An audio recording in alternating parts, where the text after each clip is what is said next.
Okay, hello everyone. Welcome to the Tech and Culture Speaker Series. My name is Marcus Webb, and I'm the Economic Inclusion Fellow at Center State CEO, and I also will be moderating tonight's event. I wanted to say thank you to our sponsor, JP Morgan Chase, for sponsoring this event and sponsoring all of our tech and culture programming. As you all know, we're trying to diversify tech here in Central New York, and JP Morgan Chase has sponsored this entire tech and culture initiative. So again, thank you for sponsoring these events, and we're looking forward to bringing you more of these events and programming in the future. I also wanted to go over a few housekeeping rules. All participants should remain muted during the first half of the event. Please do not come off mute until we open up the floor for questions for the speaker. The session is currently being recorded and will be made public on the Center State CEO website, also on the Generation Next social media page, so you can look out for the recap at those two locations. The chat will be open for any comments or questions you may have based on the presentation. But again, remember, we'll offer time at the end for individuals to ask questions about what they just heard. And lastly, we will follow up with a post-event survey just to get all of your ideas and what you thought of the event, so we can implement those into future programming. So without further ado, I would like to welcome our amazing speaker, Malcolm Egun. He is the founder and CEO of FROGSHOP. And tonight, Malcolm's going to talk to us a little bit about his journey as a founder of a company, that he's going to talk a little bit more about, an entrepreneur, and his experience as an executive in the tech industry, and things along those lines. So before we get started, Malcolm, is there anything you wanted to say to the group? No, I just want to say thank you to the wonderful people at the Center State CEO for having me on this platform. As always, I have a profound love for the people of Syracuse and greater network, and I'm just happy to be here, man. Happy to have you. Appreciate you for coming. Yes. So before we get started, Malcolm, you want to just tell us a little bit about who you are and where you're from? Sure. So for those that don't know me, my name is Malcolm Egun. I was born and raised in Newark, New Jersey, so right outside of Manhattan. My parents are from Africa, West Africa. So my dad is from Nigeria. My mom is from Liberia. Both of them fled. Well, my mom fled a civil war and came here and had me. My dad fled a war that was presuming to happen. So right before the kickoff of the war, he left, and my parents met here, had me. I attended Penn State for college. So I went to University Park campus, had a degree in communications. And then I also went back and got my master's online at Walden University. I've been working in sales for about maybe 10 plus years. The highlight of my career in sales was on Wall Street. I was a business executive for an Australian kind of like boutique shop that sold market data to the big banks. And currently now I'm running my startup full time. I also acquired another startup with my co-founder, and I'm running that full time. And I'm doing financial advising part-time as my trade, basically. So as you can see, my hands are very full. Definitely. So I actually know a lot of that, but I didn't know that you just acquired a new business. Can you tell us a little bit about that business that you just acquired with your co-founder? Yes. So yeah, my co-founder led the acquisition, but basically, he saw a major opportunity in the technology that we actually acquired. The tech is something very innovative for the Shopify marketplace. Basically, they just bring Instagram stories to your online store. So when you see that little badge, on Instagram, we realize that there is a revenue driving component to it, where when people see that, a new product that they purchase and they post it on these stores, that creates like a social proof. And that social proof in turn stands as like a kind of a marketing funnel for your stores. So, we quickly took notice of that. My co-founder was like, listen, I'm going to buy this company.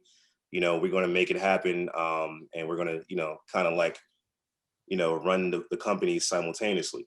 Mhm. So it's sort of like one hand washes the other. Right. Yeah, man. Basically, it was a good buy. Congratulations. Thank Super you. interesting. Yeah. So to follow that up, can you tell us a little bit about FROGSHOP? Sure. So FrogShop is basically an e-commerce solution for fitness industry, right? So the premise of Frog Shop was to basically kind of digitize the gym industry, preferably like the gym infrastructure, and bring them online. A lot of the gyms that you might come across, a lot of them are stuck in traditional times where they don't necessarily believe in creating an e-commerce store, staying competitive in that e-commerce space. They feel that traditional sales, buying product wholesale and selling it, by way of their counters would be sort of their most comfortable business model. But we all know that model is becoming obsolete, as we've seen, what the pandemic has done to brick and mortar business.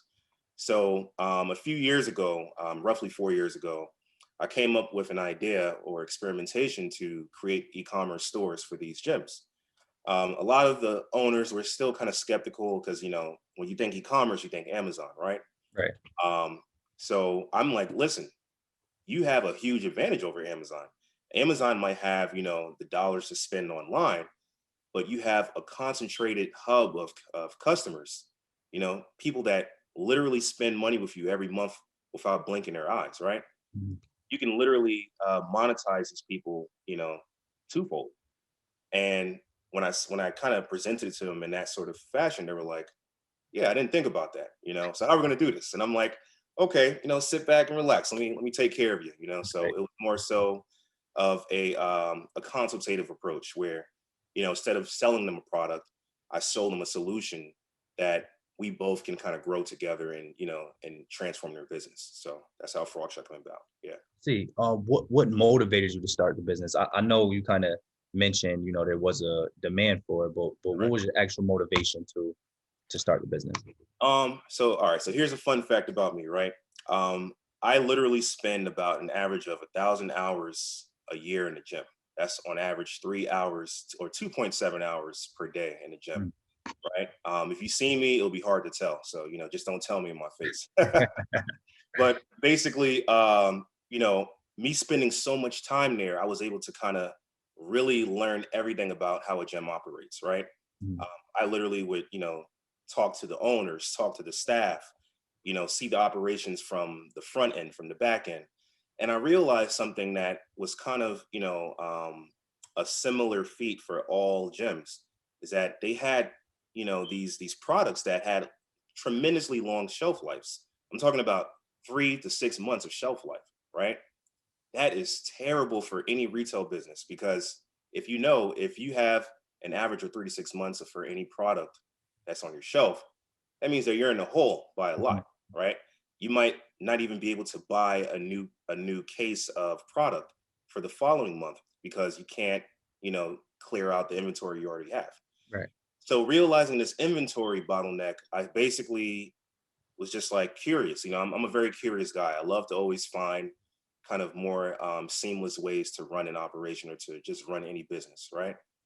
And I essentially went to just every owner and I just said, listen, tell me more about your inventory process. How much do you spend on average a month? Is it something that you notice that has been trending downward? Have you been selling more in certain months? Are you busy in certain months? And all of them told me the same answers. From January to March, they're like the busiest because everybody has a New Year's resolution. Mhm. But then after that, it just goes like the stock market. It just crashes. Like it just goes like, and then it's like they're just in a very depressed state for like the next 3 quarters, right?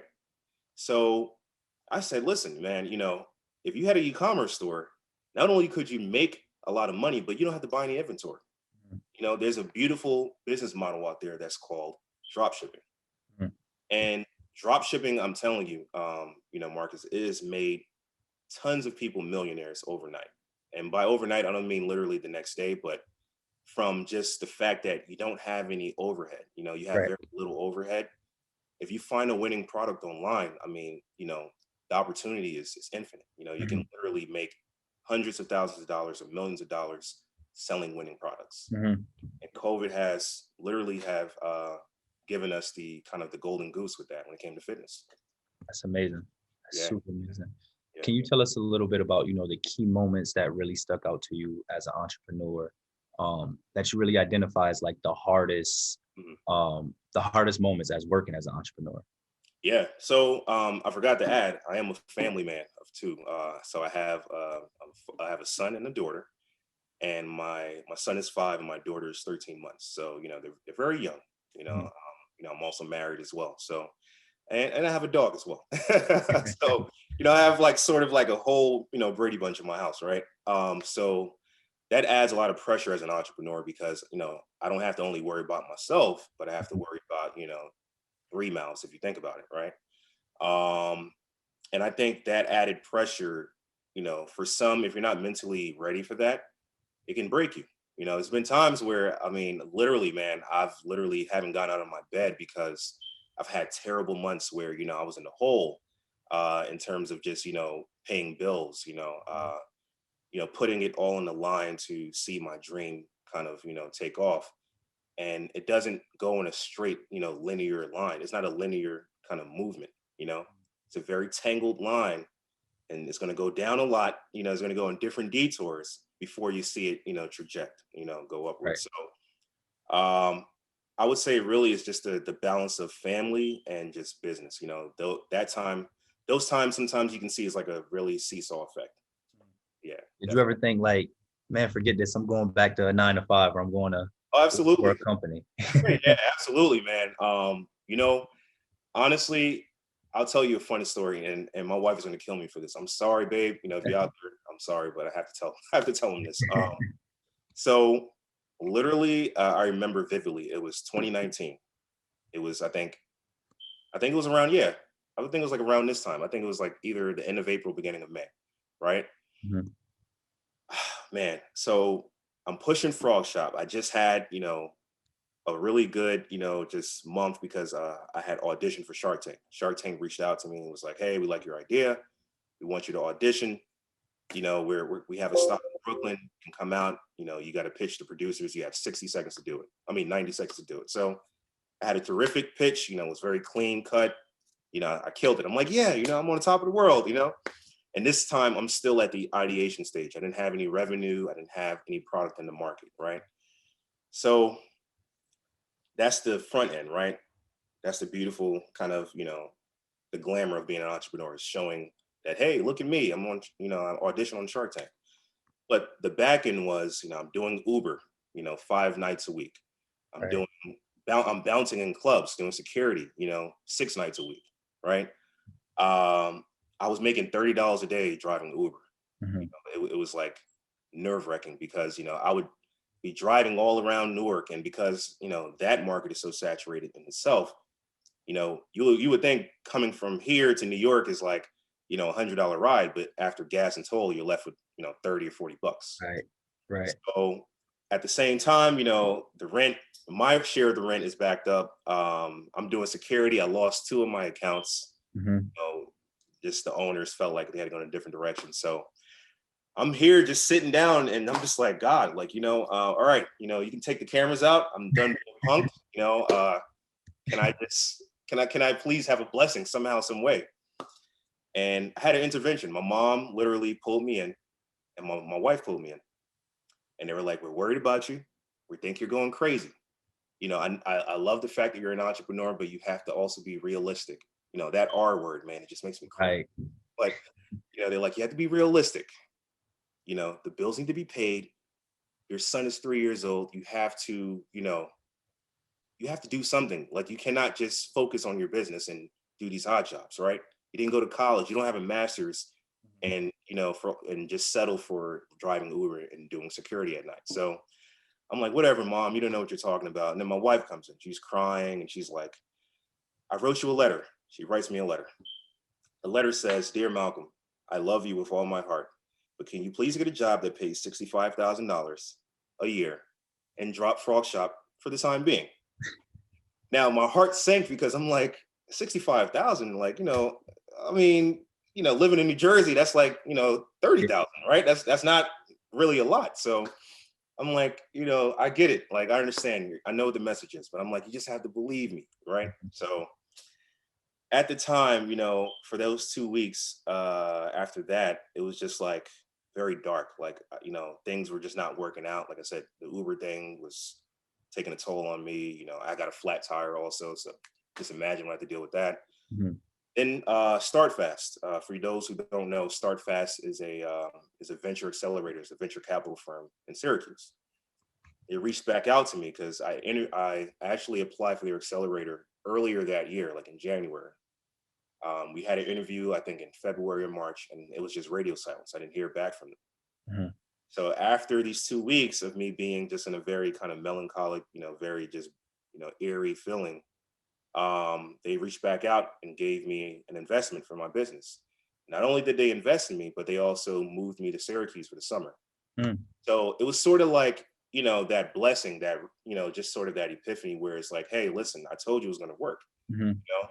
Like it was sort of like my wife was like, okay, it's really real. All right. Yeah. Okay. I get it now. I see the check. I see the offer. All right, cool. I'll let you breathe. You don't have to get your job. So, I tell you that story, Marcus, because, people don't realize that being an entrepreneur is more than just running a business. We are all entrepreneurs at heart, right? When you're going to your job, you're selling a service or a product to the people, right? You're being an entrepreneur, you're selling. When you're going to, maybe on a date, you're dating, you're selling yourself to that person, right? That other half of Right. you. When you're going anywhere in life, you're selling. You're always trying to win the approval of something or someone, right? Mhm. And a lot of times people fail to realize that throughout the journey, you're going to have rejection. You're going to have more rejection than you're going to have wins, and that's something that you just have to feel. You have to kind of develop a lot of thick skin around, because it doesn't get easier. It gets Mm. harder, actually. The more money you make, the more problems you're going to have. And I Heard think that a that lot. that's a clear, realistic indicator that you must just, put it on the line and be ready for that, that lifestyle that comes with it. So Mhm. There seems to be like a reoccurring theme of, entrepreneurs going through like, I don't want to say mental health, but just the idea of being around individuals who don't understand their goals, who think right. they're crazy because they have these ideas and they think it's going to blow up. So, Yes. um, just like quickly, how does that, you kind of touched on it, but like, how does that make you feel, that specific aspect? Does it make you feel like I'm just going to give up? Or it's like, no, I got to prove them wrong? Um, so I think, honestly, to answer that question, it really comes down to the individual. With me, I think what kept me going was that I knew that what I was doing was very innovative, because, obviously I sought advice from mentors. Mhm. I had second opinions. I didn't just go out in a guns of blaze. I mean, a guns of glory, in a blaze of glory, excuse me, and just basically say, "Yo, this is going to be the next Amazon." I didn't make those kind of really broad and kind of unrealistic projections. But I think it was the fact that I knew that it was something that was very unique in the marketplace. And the conviction behind it was that if I give up now, somebody's going to do it. And I'm going to never let that go. That I'm never going to be able to sit well with that. It's sort of like letting that, that person that you loved go, just saying, I'm not ready. And then they end up marrying somebody else. Right. Right. I had that same type of, that love-hate relationship, with that sort of idea. So that's what kept me going, honestly. See, so we kind of talked about, the hardest moments of being an entrepreneur. Right. Uh, what do you think would be like your greatest moments, most pivotal? So other than winning the my investment with StartFast, I would say last year it was just the growth of my company. I've Mhm. learned so much in the past year. So, I'm pretty sure everybody remembers March, like the middle of March, I think it was when it was a nationwide shutdown, right? Um, During this time, I literally felt like, okay, the gyms are going to feel it, because I know that, obviously the fact that you can sweat, you can transfer the virus so easily in a compact environment like that. Um, that's going to be one of the first industries to shut down. So I took it upon myself to be proactive and to connect with different, suppliers in the industry. I basically told myself that I'm going to be sort of, the uh, what's the word I'm looking for? I'm going to be like the middleman, to kind of connect the suppliers with the gyms, and I'm going to basically create it by launching these online stores. So the first thing I did is I connected with a fitness equipment company out of Denver. And literally, I said, you know what? I have a pair of dumbbells that I have in my house. Let me see if I can sell them, and let me see how liquid or how quickly these items are going to sell. I literally posted one pair of dumbbells, old rusty 45-pound dumbbells. Within 10 minutes, they sold.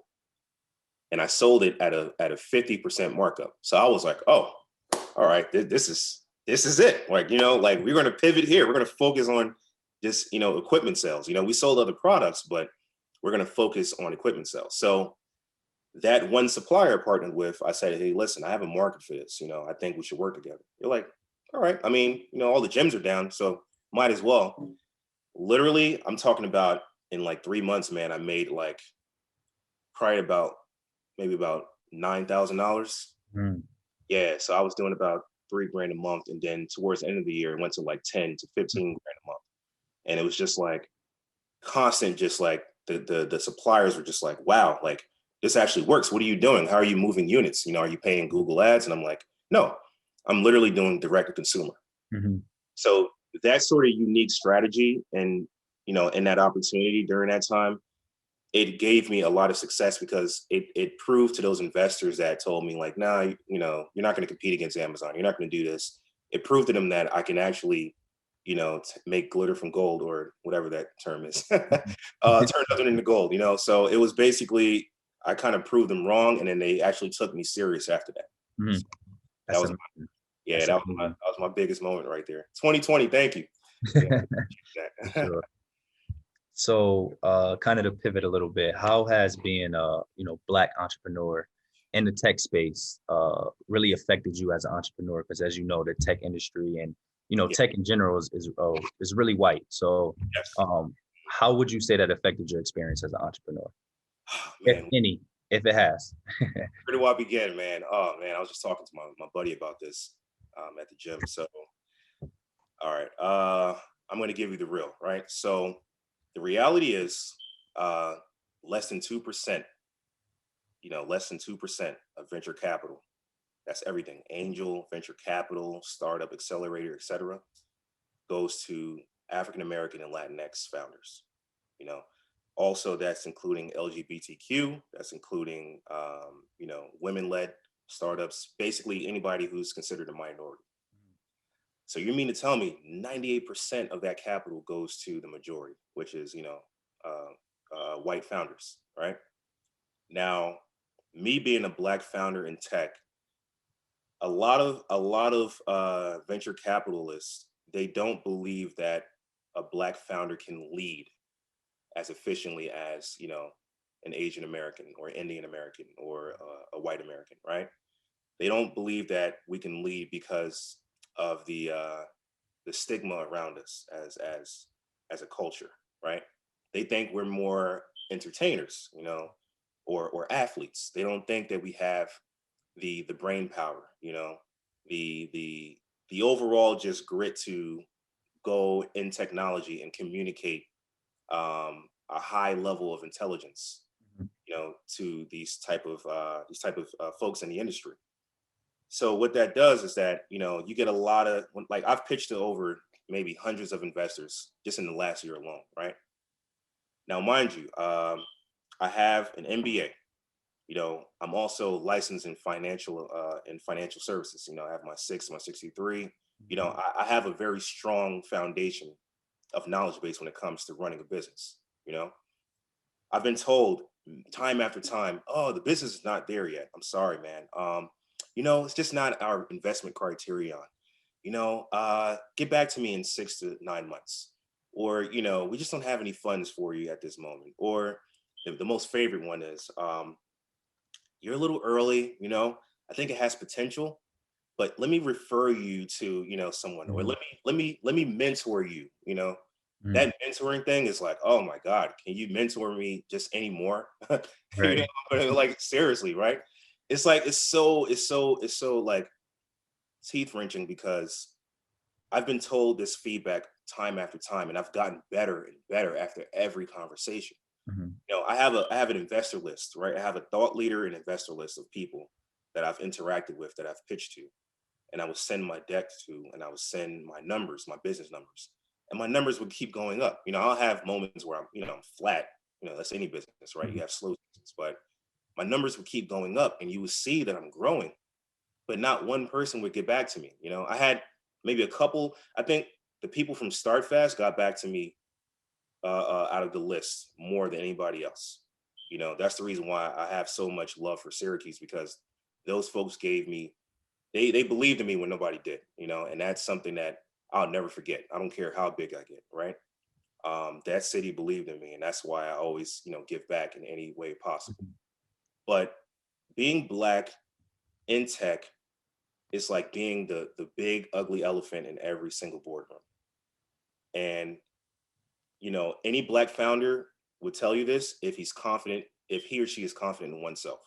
A lot of times they're gonna, try to water it down and tell you, "Ah, man, I'm just not there yet. I don't have my product yet. It's not a product market fit. The MVP is not strong enough." But realistically, the product is good. Any business to really grow, you need some type of startup capital. You need a foundation. You need a nest egg. You need something to kind of, refine your model, right? To make it more lean and more seamless.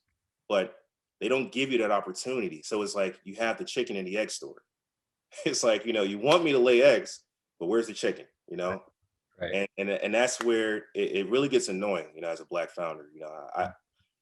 I really pray that, especially with the racial, I don't want to get too political, but with the racial climate of today's world, I pray that we do have a new awakening where we can actually, make that percentage go up from 2% to maybe 20, or 20 to 50, Mhm. because realistically it's a problem. And for somebody like me and you, Marcus, Mhm. you know, we might have great ideas. We would never be able to reach that astounding level of success if we don't have somebody who's a check writer saying, you know what, I'm going to put that check in the hands of Marcus or Right. in the hands of Malcolm and let them do something with it. If you Right. have the numbers, what is the problem?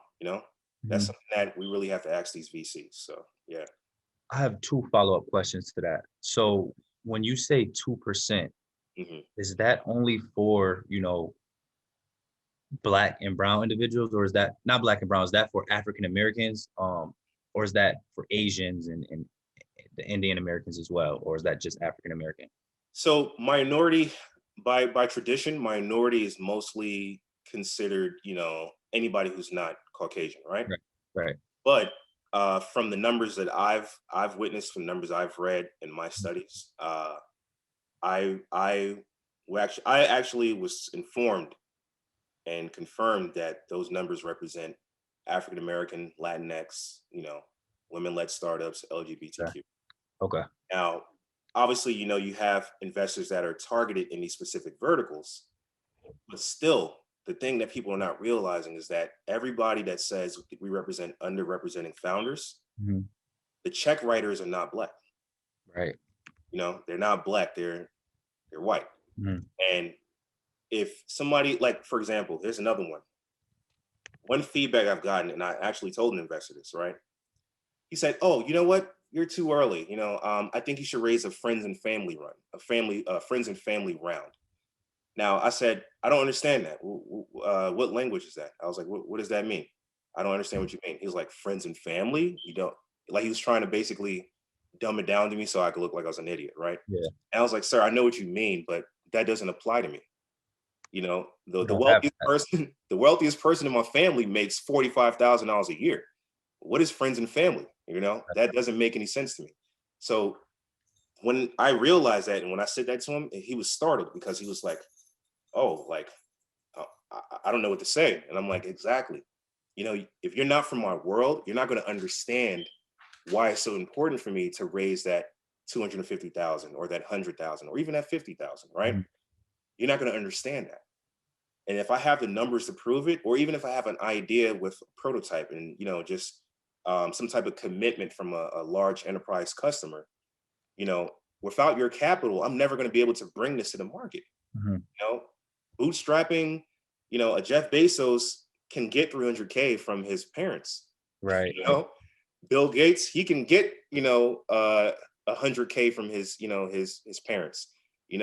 Steve Jobs can get 90 to 100K from, his people over in his school. It's like people don't realize that, these folks, these big behemoth tech titans, they had outlets to get this money. Now, somebody who like me has a good idea and has numbers to prove that, my business makes money. I don't have these outlets. So I have to do a security job at night. I have to do an Uber on the weekends, right? And it's like you think about it, after 10 years or after 15 years, after 20 years, if nothing results out of that, it's like, eventually you burn out and you give up. And that's the problem with a lot of Black men, Black women, a lot of founders that have to, work twice as hard than the next person that doesn't have to. Yeah. I'm actually taking, I mentioned this a lot because I've been talking to a lot of entrepreneurs, but I'm taking a venture capital class currently. And we literally just went over friends and families and bootstrapping and stuff like that. And our professor had us do basically exercise where we write down our family members or friends that we can get money from to start a business. And all the students, they were naming their parents and their friends, and they can get 5 and 10,000 here and there. And I literally couldn't name 5 people that I can get any sufficient amount of funds for to start and invest into my business. So it was a crazy exercise, and it was a kind of an eye opener. Yeah. That's kind of a privileged term, like bootstrapping and friends and family funding, and I don't know. I just found that interesting that you said that, because we're literally learning about that in class right now. And Marcus, what's crazy about that exercise? I'm happy you completed that, because something that a lot of these investors don't realize is that they can't relate to the world that we come from. So it's not, I don't want to say that it's not their fault, but it's that they're not willing to learn the world that we come from. If we have to learn their world by, using these buzzwords in startup communities and, presenting our businesses like this, telling these long, kind of commercialized stories about, our businesses and these pitch events, right? Then they can come into our worlds and understand, the income per capita in Newark is like 36,000. Like, where am I raising this money from? You're telling me to bootstrap, but I can't work 7 days a week for 5 to 10 years. I'm going to burn out, seriously. So, what I think needs to be changed is that we need more check writers that can actually, pull the trigger on giving entrepreneurs like me and yourself, the money that we need to really roll out these businesses the right way. Because every industry, like for example, manufacturing companies, blockchain tech companies, they might need a little bit more capital to get going. But for a company with very low overhead, but might need a marketing budget, that's a tax write-off for these guys, man. And I understand this because I solicit this type of clientele when I do financial advising. So I know exactly what they write off and what they don't write off, the money that they are willing to inject into companies. And it's just crazy, man. It's crazy.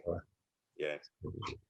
So do you think, and you kind of already answered this with what you just said, basically having individuals in these positions that, know the Black experience, but all right, do you think diversity is important in tech? If so, why? 100%, man. The reason why I'll say this because I'll use me as an example. So growing up in Newark, we didn't have like all these charter schools that had STEM-based programs, right? If you notice, a lot of inner city urban proximities are now starting to launch. I think it's called STEAM now. So I think they add arts as part of the STEM programs, right? Yep. These STEAM programs, they weren't as, popular, or I guess as, rampant as they are in these communities back then. I grew up in Newark in the 90s, right? So, I didn't have exposure to, engineering or maybe coding, doing HTML, something as simple as that. I literally just had to depend on my school's, science class to learn, STEAM, right? I think that showing more Black founders, on the forefront of the industry, not just, on a very small local article, but like on a Forbes, on a Business Insider, on a TechCrunch, places like this, if they can see Black faces, that gives hope to somebody in Newark, New Jersey, or Syracuse, New York, or any other urban city, the hope to say, I can do this. Yep. Because I didn't have that at all. I'm 31 years old. I'm going to be 32 this year. It took me being like in my early 20s to really traveling to Silicon Valley. Like I did it upon myself, because I knew about tech and I knew about how cool it was, and the story about Facebook and everything. I literally just made a decision one day. I said, what, I'm going to go to Silicon Valley. I'm just going to network. I didn't have no business, right? But I met people and I learned a lot. While I was out there, I learned about Bitcoin in 2014, right? I learned about Bitcoin, and I feel that these guys like in Stanford, they're probably, Bitcoin didn't exist, but I'm pretty sure if they had exposure to Bitcoin at 5 or 6, they probably would have created their own by the time they were 21, 22. So, it just goes to show that, there's such a huge gap that needs to be lessened, and we really need to do something about it, because I feel that the generations that are starting to come in now, the Generation Zers, like they have, access to the internet, and they're having the opportunity to get into these STEM programs.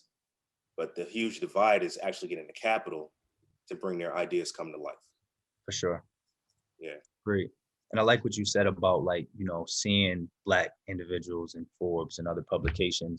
Yes. So people from like Newark or, the inner city of Syracuse and would think, okay, that's something that I can do. Because, people typically see people in the NBA. You see majority Blacks in the NBA or rappers and stuff. So you think that's your only career path, but there's actually other paths for you. Exactly. For sure. It's a great point. Yeah. So knowing what you know now, what would you change in your life, if anything? So I'm a person that doesn't live with regrets. But if I had one opportunity to kind of maybe, just tweak my history a little bit, I probably would have created a product or service in college. Because I think me getting even an earlier step or earlier foot in the door with running a business would have gotten me the opportunity to maybe, compete with, the guys at like, I know these gentlemen at Harlem Capital, these guys are like, top of the world, man. Like they're doing big things. But I felt like if I had the opportunity maybe to do that, I would have been able to, be neck and neck with them, because I know that I possessed the business mind, but I felt like because, I started so late, I can be seen as a late bloomer to success, right? And I know I have a long ways to go before I reach that pinnacle or my peak, but I felt like if I had that opportunity, man, I probably would have been in my, my dorm room creating something, because, during that time, it was a lot of things that just went over our heads that we didn't realize, so Sure. that's the thing I would say. One last question before we get to the Q&A. What advice would you have for others looking to set off in a similar path as you? Sure. So for those out there that are in the audience, I would say if you're going to create a business, don't worry about registering the business, in the beginning. Like don't worry about just making it, oh, I have an LLC, I have this and I have that. Look into finding someone who's willing to pay for your product or service first. So get that first customer or that first 10 customers. And then once you have people willing to pay you, then you register your business. Because I think what a lot of people are afraid to do is they're afraid to sell something that nobody has no idea about.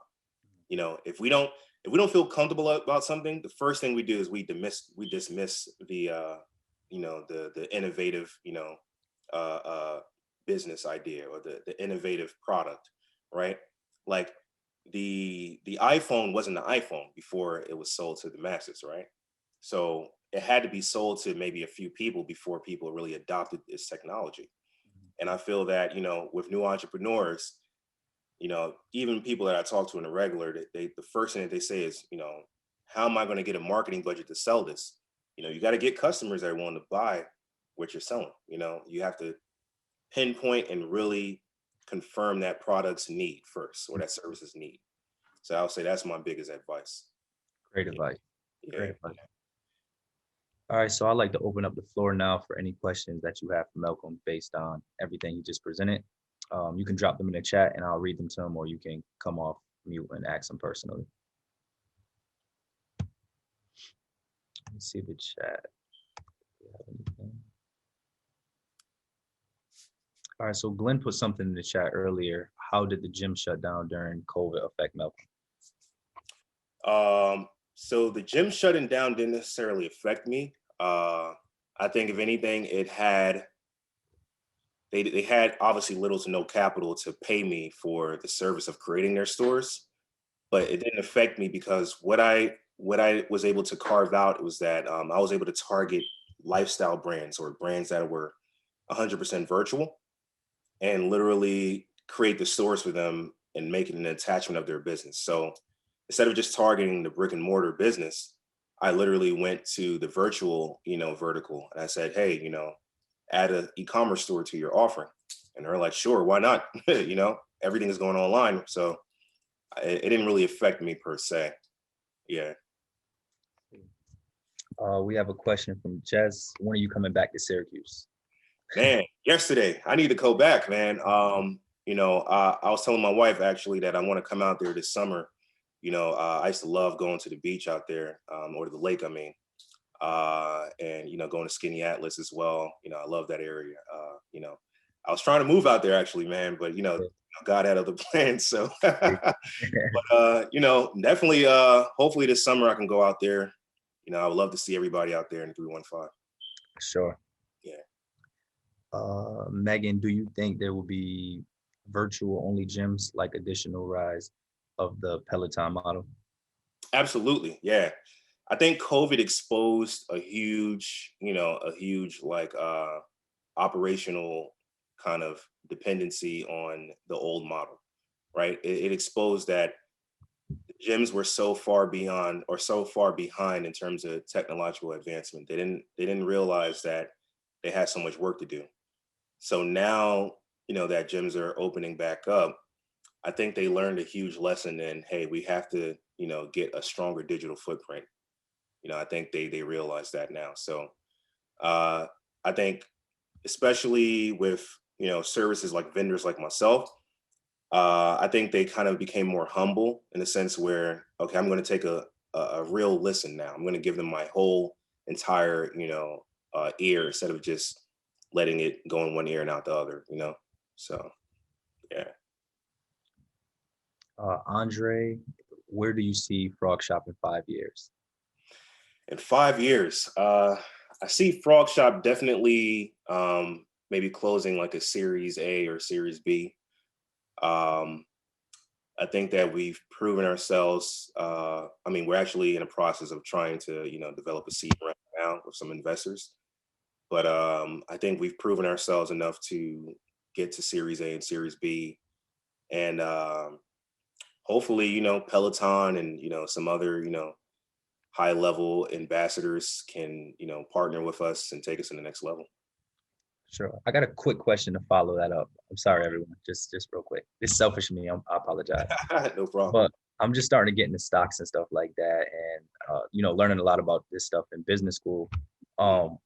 When do you see are you going public, and will there be a chance for individuals like myself to invest in your company? I think it's really honestly dependent on whatever investors I bring into my board. I think that if it does make sense to go IPO, we would go in that direction. But if there's an opportunity for acquisition before IPOing, then I would go that route. So I think it really depends on the nature of the investments that I will receive in the near future, Okay. and sort of the trajectory of the market as a whole. See. Yeah. Okay. Sorry about that. We got a question from Glenn. Talk more about your trip to Silicon Valley. What did you do what did you do to network? Did you make any real good contacts? Do you recommend that others do something similar? Yeah. So when I went to Silicon Valley, I flew out there with my buddy that I went to high school with. He actually had a business that was doing very well at the time. And, he was just schooling me to a lot. So one night we were out in New York City and we went to a networking event, and it was a group of Silicon Valley guys in New York, kind of promoting their conference. They had a marketing conference that they were running. And basically they loved our charisma. They were like, hey, listen, we're going to San Francisco. We're going to be hosting something in San Francisco. You guys got to attend. I'm not going to expense your flight or anything, but I'll give you a free ticket. The ticket was worth like $200. So I'm like, all right, I can fly out there and see what it's for. I didn't know, how wealthy he was, but, we were cool and we were hanging out, right? So me and my buddy flew out to San Francisco. I went to the marketing conference. I met literally so many startup founders, tech founders. I met guys that sold their companies for $30 million. I met, investors at the time that again, because it was over my head, I wasn't thinking business, right? I was just thinking for networking that were worth 100 mil, centimillionaires. And, the fact that I guess because I wasn't pitching a business, they were so comfortable with me. They talked to me about a lot. With Bitcoin, different companies that were on the rise. I heard about Lyft at the time, when I was out there. They were talking about rideshare companies. There's a company called Vi that was like the sort of the little brother and little sister of Lyft and Uber that was out there that was bubbling up. I heard about it was another startup that I think Nas invested in. It'll come back to me, but it was a startup that they were talking about, like literally talking about. And again, it's going over my head, not knowing what's going on.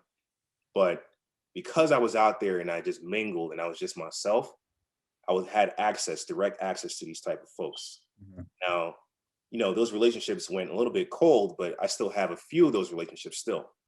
And my plan is to go back out there sometime this year to not only pitch FROGSHOP, but to pitch my other company, which is called Swave Media. Beautiful. And people who are very knowledgeable about things, they love sharing their information. So it's literally free game. So you may have not established a concrete relationship, but you got all of the jewels that they drop for sure. So yeah, absolutely. Yep. We have a question from Ed. What have you done to appeal to the Black VC funds and investors? Example, Black Angel Tech Fund, Eco VC Partners, Harlem Capital Partners, and a New Voices Fund. So I connected with the guys at Harlem Capital. They're more later stage. So I know that, they don't invest particularly in a lot of early stage companies like mine. At the time, I was, really kind of at an idea stage. So it was very early. But they did look over my pitch deck. They gave me some feedback. Now that I'm at a seed stage, I probably would qualify, but I think that they're more designing themselves to be more later stage, like maybe Series A, Series B, and etc. But in terms of appealing to more of the targeted Black VC funds, if you ask me personally, I think that they grade you harder than the white VCs. So they're more harder on the Black founders than they are on the white VCs. And I don't know. I just feel that there's still a disparity when it comes to the check writing. I think that the guys that are writing the checks are not Black. They're white, even in a VC fund that's predominantly Black owned. People have to realize that a VC fund, they still have to raise money from investors. And these investors, the majority are white. So you might have a general partner that is running the fund, that is managing the limited partners, but they're not like, hey, I'm a general partner, I'm going to give you my own money. No, they manage the money of these investors. And these investors are like, I'm not going to cut a check if I don't feel comfortable in who you're investing in, because they're depending on the VCs to make sound investments, right? So to appeal to those type of VCs, there's still a huge kind of like, hiccup in that process. But you'll get a meeting, but you still will get, the shuck and jive. So, realistically, it's a global kind of industry-wide issue. It's not just a particular, white VC, white-owned VC issue. It's like the entire industry feels that way, if that makes sense. Glenn, please talk more about the Start Fast experience. Had you heard of Syracuse before? What did you learn? So I knew about Syracuse from the university, like most folk. I'd never been out there prior to my experience with Syracuse. With Start Fast. Start Fast, I think they were founded in like 2012, and they had a few successful exits and a few successful startups that they launched. And me being the hungry startup guy that I am, I was just on, on the internet applying to every accelerator. And one of their partners reached out, on LinkedIn and was like, hey, we like your business idea. We want to talk more about it. So, you get a lot of those type of emails or messages a lot on LinkedIn and any other, kind of startup database. So I didn't take it too seriously. It was more so like, they're probably going to shoot me down, but let me just see what they got to say. So I spoke to them. When I spoke to them, we had one meeting and then we had a second meeting. And in the second meeting, it was like they were grilling me, man. They were like, what is your cost acquisition? What is this? What is that? What is this? And I'm like, listen, I'm an idea right now, but this is how I plan to roll out this idea. So during that time of me talking to StartFast, I think they liked more of the fact that I was a salesman because I presented myself well and I knew the industry more than anybody, So I think that's what really won their approval. Obviously, I have to prove myself now because now, I have to show numbers. I have to show that my product has validation in the market. So being that I'm able to provide that sort of, reality now is like, okay, we made a smart investment. But that was my experience in working with them. It's very like, you have to know how to sell, basically. Yeah. I have a question from Megan. Do you think NFTs will affect your business? Non-fungible tokens. Affected in a good way or a bad way? Because from what I know, NFTs, essentially, you can create some type of, I believe you can create some type of like, like a vintage item out of that. And it can really grow in terms of immense value. So I don't think it would necessarily affect my business. If I can create an NFT out of maybe the trademark FROGSHOP, hey, it might actually complement the business, So I don't think it will affect my business in any negative way. Glenn has another question. He says, so what does your mom and your wife think now? Oh man. So my mom still doesn't really understand what I do, but when she saw that, I got the investors, because I ended up raising money, like angel kind of money from another investor after StartFast. She was sort of like, okay, so when are you gonna buy my house? And I'm like, it doesn't work like that, Mom. But my wife, she doesn't like to admit when she's wrong, right? Like she would fake, her own death before admitting that she's wrong. So she's like, she's more so like, all right, yeah, it's working, but when it's gonna hit our bank account, I'm like, it's hitting the FROGSHOP bank account, but not our bank account yet. So you just have to give it some time. But I'll tell you something that I did, right? I did something really unique. I wrote her a check for $1 million. And I put it in her hand and I said, put it away. It could be in a shoebox. It could be in, your jewelry chest, wherever. When it hits $1 million, or whenever I sell the business, or whenever I have the money in the account that's liquid, I want you to cash that check. Mm. I wrote it that paid to the order of her name, and I said from FROGSHOP, not from me. So that right there was more of like, I'm putting it in the universe and I'm just waiting for the universe to respond at the right time. I'm waiting for the stars to align and, grant that favor. So I like that. yeah. Yeah.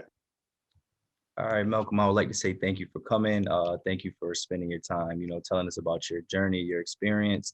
If you don't mind, if you have any like contact information or a website that you can drop in the chat for, individuals to, visit and learn more about you, even though they learned a lot today, you could drop that right in the chat.